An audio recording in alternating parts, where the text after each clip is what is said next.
ગુજરાત કોંગ્રેસમાં હજુ તો ઉમેદવારોના નામોની જાહેરાત થઈ નથી, ત્યાં કેટલાક નેતાઓએ પ્રચાર પણ શરૂ કરી દીધો। ખાસ વાત એ છે કે સ્વયંભૂ મૂર્તિયાઓએ જાહેર મંચ પરથી દાવા પણ કરી દીધા છે। બનાસકાંઠાની વાવ બેઠકના ધારાસભ્ય ગેનીબેન ઠાકોરે જાહેર મંચથી આ દાવો કર્યો છે।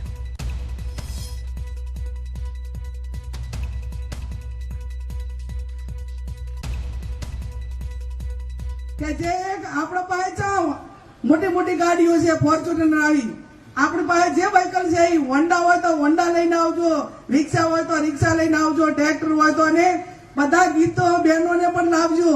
ઢોલ નગારા હાથે ફોર્મ ભરવાનું છે, ઢીલું પૂછું નથી ભરવાનું। આ તમારું મામેરું ભરવા માટેનો આ પહેલું જ છે, એટલે કડા ધડાનું છે। કદાચ મહાવિધાનસભાના મતદારો એમ કે બેન અમે 2 વાર ભર્યું છે, અને તમારા બાકીના સમગ્ર જિલ્લાને તો પહેલી વાર જ ભરવાનું છે। સામેના ઉમેદવારી આપણા મહેમાન છે, એમનો મત વિસ્તાર, એમનું વતન તો વડગામ છે, અને વડગામ એ આપણા બનાસકાંઠા અને પાટણ જિલ્લાની અંદર આવે છે। એટલે મામેરાની સાચી હકદાર બનાસકાંઠા જિલ્લા પાસે 18 આલમ પાસે હું પોતે છું કે એક દિવસ ફોર્મ ભરવા આવો તે દિવસે કડા ધડે આવો, અને એક દિવસ જ્યારે મતદાન કરવાનું હોય અને મતદાન આપણું 80 થી 90% થાય, આ 2 દિવસ તમે મારા રૂડા પ્રસંગ સાચવજો। તો જાહેર મંચ પરથી ગેનીબેને કહ્યું છે કે આપણે ફોર્મ ભરવાનું છે અને ઢીલું પોચું ફોર્મ નથી ભરવાનું, અને તેમણે સાથે સાથે પોતાનો દાવો પણ એક રીતે મજબૂત કરી દીધો છે આ બેઠક પર। આમ તો પહેલા પણ તેમણે ઈચ્છા જાહેર કરી દીધી હતી કે જો પાર્ટી કહેશે તો તેઓ બનાસકાંઠા લોકસભા સીટથી ઇલેક્શન લડશે, એવી એમણે ઈચ્છા પણ પહેલા પણ વ્યક્ત કરી હતી, અને હવે તેઓ એક મંચ પર જાહેરમાં જ આ વાત કરતા જોવા મળ્યા।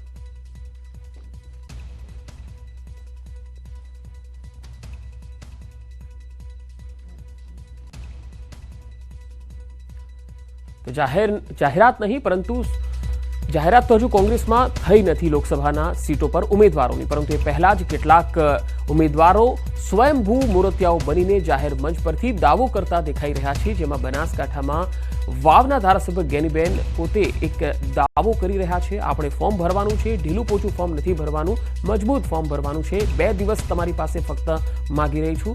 એટલે એક રીતે તેમણે પોતાનો દાવો આ સીટ ઉપર કરી દીધો છે, એક ફોર્મ ભરવા માટે બીજા મતદાનનો દિવસ।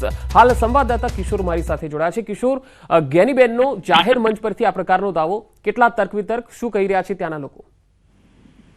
ચોક્કસથી હજી સુધી ગેનીબેનને ટિકિટ નથી મળી, કોંગ્રેસ દ્વારા બનાસકાંઠાની ટિકિટ નથી જાહેર કરવામાં આવી। તો એ પહેલા જ જે ગેનીબેન છે અત્યારે પ્રચાર પ્રસાર શરૂ કરી દીધો છે, અને ગેનીબેન દ્વારા રોજે રોજ અલગ અલગ વિસ્તારમાં જઈને પ્રચાર કરવામાં આવી રહ્યો છે। અને ગેનીબેને ગઈકાલે પ્રચાર દરમિયાન નિવેદન પણ આપ્યું હતું કે આપણી પાસે જે પણ ગાડી હોય તે ગાડી લઈને આવજો, અને મારે ફોર્મ ભરવાનું છે, અને મોટી સંખ્યામાં લોકો ફોર્મ ભરવા માટે આવજો। તે ઉપરાંત મારું મામેરું તમારે ભરવાનું છે, અને પોતાના માટે મત પણ તેમણે માંગ્યા હતા। પંકજ જી કિશોર, આભાર માહિતી આપવા માટે। તો આપણે જણાવી દઈએ કે ભાજપે બનાસકાંઠા બેઠક પર રેખાબેન ચૌધરીના નામની જાહેરાત કરી દીધી છે, અને કોંગ્રેસ તરફથી હજુ નામની જાહેરાત થઈ નથી।